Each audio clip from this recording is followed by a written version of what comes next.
50. See them all going into the bathroom there.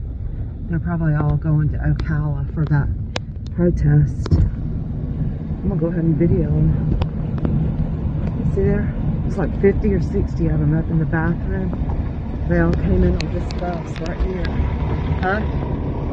Texas time. Hello everybody, welcome back to Starkey Forum Said. So my name is Samantha and I am going to have this conversation with you.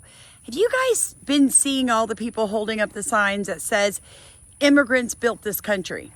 Have y'all seen that? I know some of you have seen it, right? And have you heard all these young people talking about how immigrants built America and you couldn't do it without them? You guys have heard all that, right? It's all over the news. And of course, a lot of you have heard that you're on stolen land nonsense, right?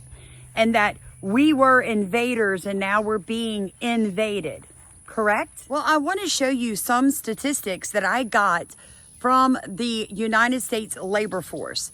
Just so you know, foreign-born, non-American citizens, women who have children under the age of 3, over 56% of them are sitting at home on government assistance.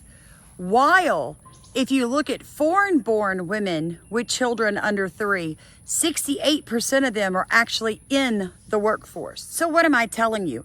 I'm telling you that we're making non-Americans so comfortable in this country that mothers get to stay home with their babies while you get to go back to work. Another thing that was shocking to me when I was looking at these statistics is that foreign-born men and women only make about $100 less a week than their counterpart, the American citizen, in the same job, in the same industry. Now, I want to make this very clear for you guys sitting in the back of the bus that may not understand economics.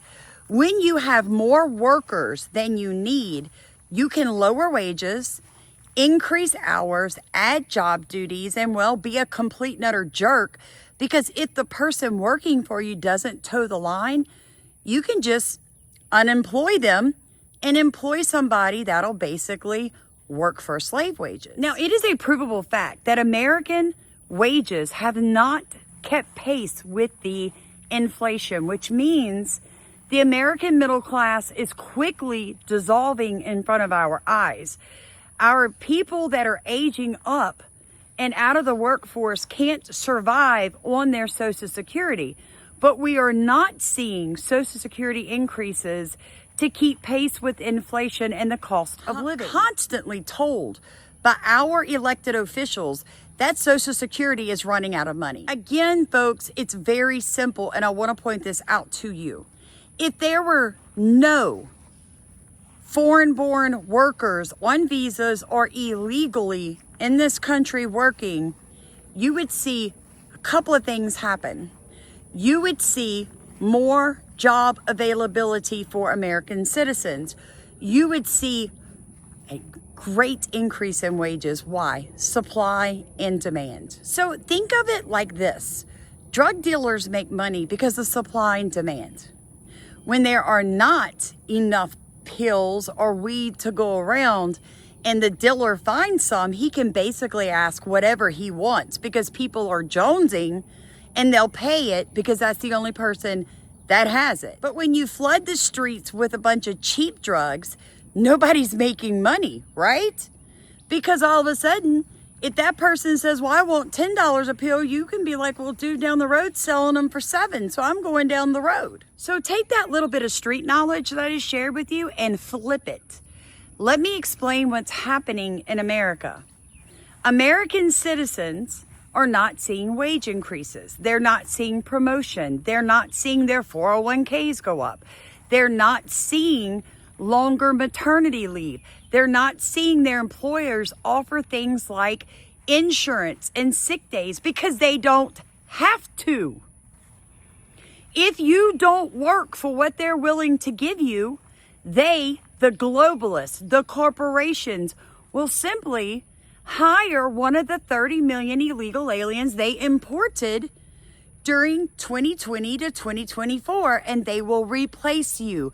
Hence the term, the replacement theory. Now, some of you right now are shaking your heads and going, oh my God, she's racist. I can't be racist. I'm 6% black and 1% Bantu. So therefore, just by social norms, I can't be racist. I have black in me. But see, my father is one of the last living sharecroppers in America.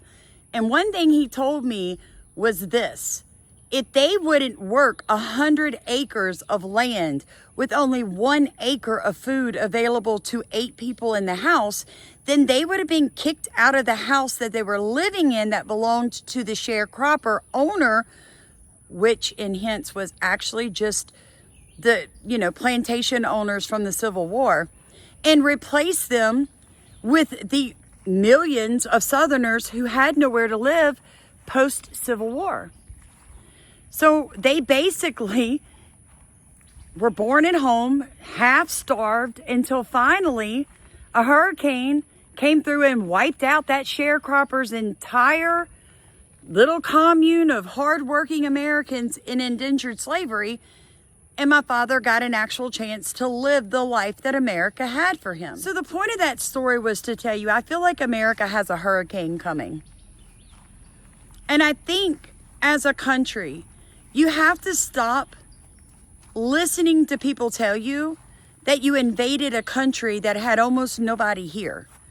See, the truth is, by the time that the English settlers came to the coast, most Indian tribes had already died of diseases and warring with each other that the Spanish and Portuguese brought over. Now, the funny thing about the Mexican people that work in America right now is this: the ones that are really pretty and attractive, those are the ones with Spanish blood. So I guess invading really is in their nature. Because true Mexican heritage are the ones that look like Aztec and Inca.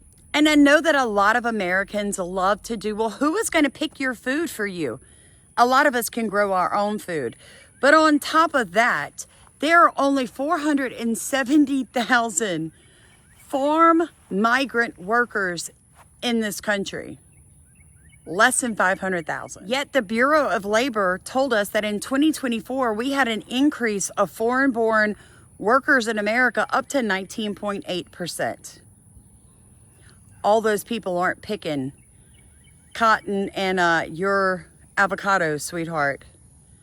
In fact, the majority of them are not. It equates to something like 50 million foreign-born workers right now in America. Now, if you kept all the ones that are here on legal work visas, that would drop that down to about 8%. If you removed the 12%, the 40 million illegal undocumented immigrants in this country right now, you would start a power vacuum. It would be reverse of what America's dealing with right now. You would not have enough employees. All of a sudden, employers would be hiring people with bonuses. Like the military does when they don't have enough people. They'd be like, oh, if you re-enlist, we'll give you 15 grand. Guess what, America? You could pay your house off. All of a sudden, you would notice that your insurance went down. All of a sudden, you would notice that even though your taxes are high and they're never going to lower them for you, you would notice things in your city would start getting fixed. There would actually be social programs for Americans and not undocumented peoples. You wouldn't have homeless people. Your vets would actually get the care they deserved, and Americans would be living the dream again. Why is that wrong? Why is it wrong to have an American dream while you're American? Make that make sense. By the way, YouTube demonetized me because of this mouth. But if you appreciate true facts backed up statistically, then row in our boat. Otherwise, have a blessed day. Look in the top of comments for ways that you can help us stay on YouTube.